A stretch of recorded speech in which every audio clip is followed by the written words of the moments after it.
مجھے لگتا ہے کہ جموں ڈویژن میں اگر میں اس انسٹیٹیوٹ کی بات کروں، کشمیر میں میرے کچھ ہماری ہائی سیکنڈریز ہیں، کچھ اسکولس ہیں، بہت اچھے، ایک نرسنگ کالج بھی ہے، کہ جموں ڈویژن کے حوالے سے یہ سب سے بڑا انسٹیٹیوٹ ہے۔ ایڈمیشن نہیں ہو، ہم ایک گورنمنٹ امپلائی ہیں، بیوروکریٹ ہیں، ایک سول سروینٹ ہیں، ہم اس ادارے میں گورنمنٹ کی طرف سے ڈیپوٹیشن میں ہیں۔ جب تک اللہ نے رزق دانا پانی یہاں پہ رکھا ہوگا، ہم اپنی پوری صلاحیت سے، اپنی پوری محنت سے 24/7 دن رات ایک مشن موڈ میں کام کریں گے، جو بھی وقف ایکٹ کے پروویژنس ہیں ان کو کوشش کریں گے امپلیمنٹ کرنے کی۔ جہاں تک آپ کے قاضی صاحب نے بتایا، میں کل ہی ان سے بات کر رہا تھا، جب میں نے مسجد کے ٹیرس پہ چڑھ کے اسکول کی بلڈنگ دیکھی تو پھر ٹیم کی خستہ حالت دیکھی۔ میں نے فردوس صاحب کو وہی کہا کہ میں نے ابھی تک اس مہینے 1.5 مہینے میں آنریبل چیئرپرسن صاحبہ کے ساتھ جتنے بھی ٹور کیے، ان کی سوک سینس اور ایک جو ان کا مائنڈ سیٹ ہے، مائنیوٹ سے مائنیوٹ چیز پر ان کی نظر آتی ہے،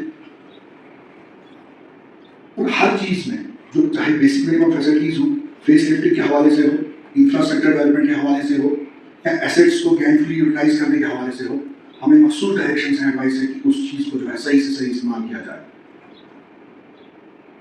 جب میں یہاں پہلے تعینات تھا کسی اور فرائض پہ، تب بھی میں شاید کسی ایگزام کے سلسلے میں یہاں SSB کے ایگزام کے سلسلے میں آیا تھا، لیکن یقین جانیے اب کی نظر اور آج کی نظر میں زمین آسمان فرق ہے۔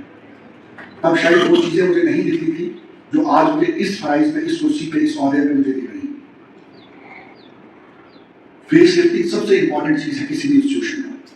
میں چاہوں گا جو یہ کچھ سمر ویکیشنز ہوگی یا جب بھی آپ کو موقع ملے، میں قاضی صاحب کو اس منچ سے یہ صلاح دوں گا، کوئی ڈائریکشن نہیں دوں گا، کوئی آرڈر نہیں کروں گا، بلکہ یہ صلاح دوں گا جو آپ کی کنڈر گارڈن کی انچارج ہیں، جب بھی کبھی جموں یا سری نگر آنے کا موقع ملے تو جو ٹاپ کے 2-4 انسٹیٹیوٹس ہیں ان میں دورہ کیجیے، میں اس میں آپ کو فیسلیٹیٹ انشاءاللہ کروں گا۔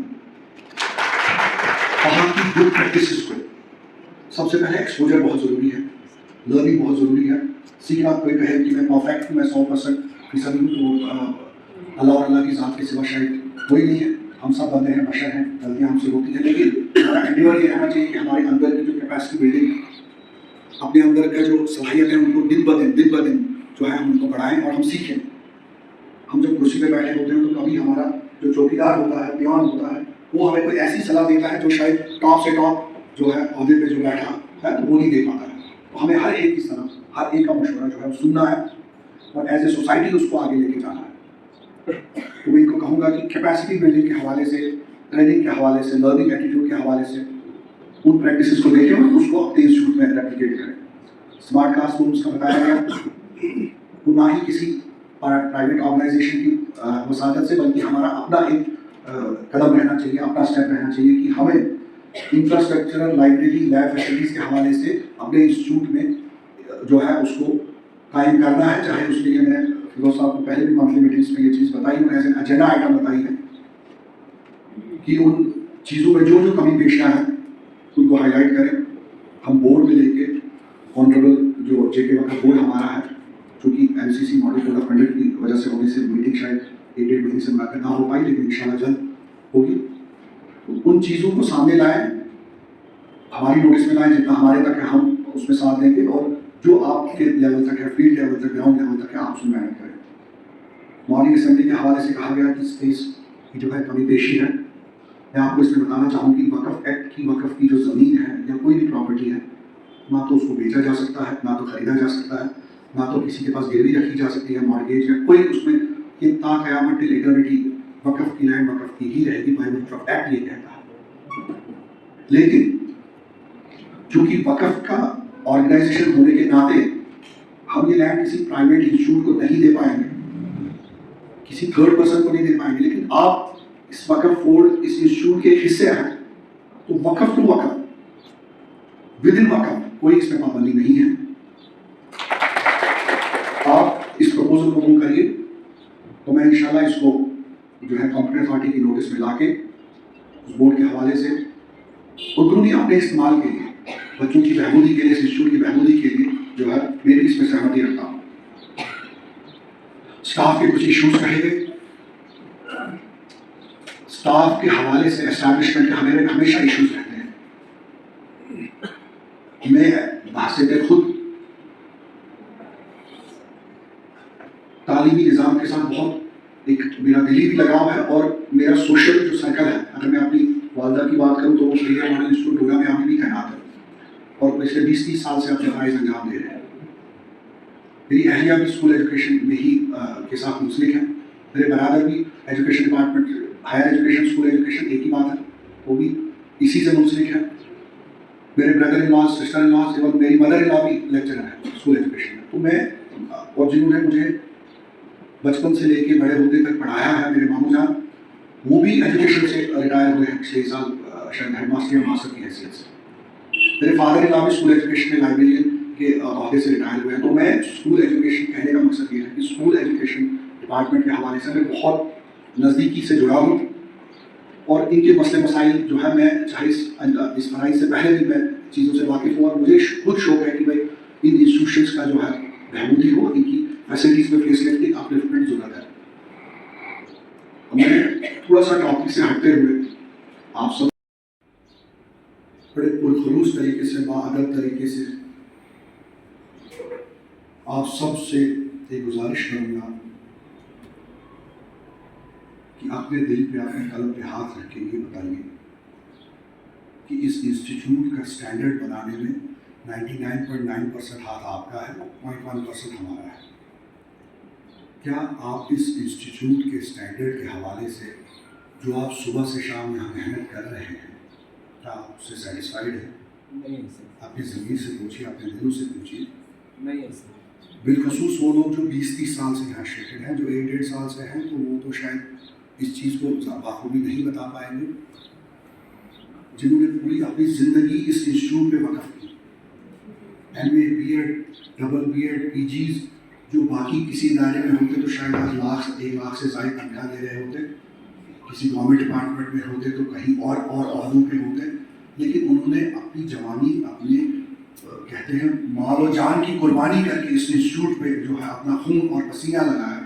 ان سے میں پوچھنا چاہوں گا, کیا آپ اس اسٹینڈرڈ سے سیٹسفائیڈ ہیں, مطمئن ہیں؟ اگر مطمئن ہیں تو کیا آپ کے اور ہمارے اپنے بچے اس اسکول میں پڑھ رہے ہیں؟ ان انسٹیٹیوٹ میں آپ اگر سیٹسفائیڈ ہیں تو ہمارے بچے, آپ کے بچے جو اس انسٹیٹیوٹس میں پڑھنے چاہیے تھے آپ کے حوالے سے, کوئی زور زبردستی سے میں نہیں کر رہا ہوں, میں نے آپ کی پہلے اجازت دی, میں نے پہلے معافی مانگی, میں بڑے ادب سے, بڑے تہذیب سے, یہ بات آپ کو اور آپ کے ضمیر کے بیچ میں.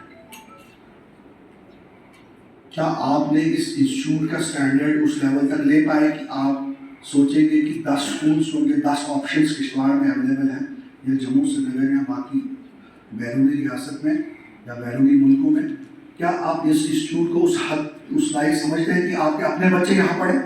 بتائیے کتنے اسٹاف ممبرس کے بچے یہاں پڑھ رہے ہیں؟ اگر وہ اس حوالے سے پڑھ رہے ہیں کہ بھائی یہاں پہ فیس کم ہے یا فیس معاف ہے اسٹاف کے بچوں کی, اور مجھے اپنا جو ہے نظر بچوں کو رہتی ہے تو مجھے معاف کریے گا. اگر وہ اس حوالے سے یہاں پڑھ رہے ہیں کہ یہاں کی ایجوکیشن کا اسٹینڈرڈ, یہاں کے مورل اسٹینڈرڈس, یہاں کا اکیڈمک اسٹینڈرڈ ایسا آپ لوگوں نے بنایا ہے, آپ سیٹسفائیڈ ہیں کہ یہاں میرا بچہ پڑھے, تو آپ سب کو مبارک ہے. اس ایشو پہ میں چاہوں گا پرنسپل صاحب, ایڈمنسٹریٹر صاحب غور و فکر کریں, جو آپ کی اپنی منتھلی میٹنگس یا اپنی ریگولر میٹنگس ہوں اس میں غور کریں, اور اس کو تھوڑا آگے کیری فارورڈ لے کے جائیں. کے جی روم کی فیس لفٹنگ کی بات ہوئی, میں نے اپنے بچوں کی جب ایڈمیشن کرنی تھی تو میں نے جس اسکول کا انتخاب کیا, میں زیادہ اپنے بچوں کو ٹائم نہیں دے پاتا ہوں. میں پچھلے 3 دن سے 60-65 کلومیٹر میرا گھر یہاں سے دور ہے, تقریباً 1-1.25 گھنٹے کی ڈرائیو پہ ہے. میں پچھلے 3 دن سے یہاں ہوں, میں ابھی جا نہیں پایا ہوں, نہ اپنی فیملی سے مل پایا ہوں, نہ اپنے والد محترم سے یا اپنے پیرنٹس سے مل پایا ہوں, نہ اپنے بچوں سے. غرض یہ ہے, میں بڑی ساری محفلوں میں یہ بات بھی کہتا ہوں, اگر ہم اپنی زندگی کے اوپر, اپنے لائف سائیکل کے اوپر غور کریں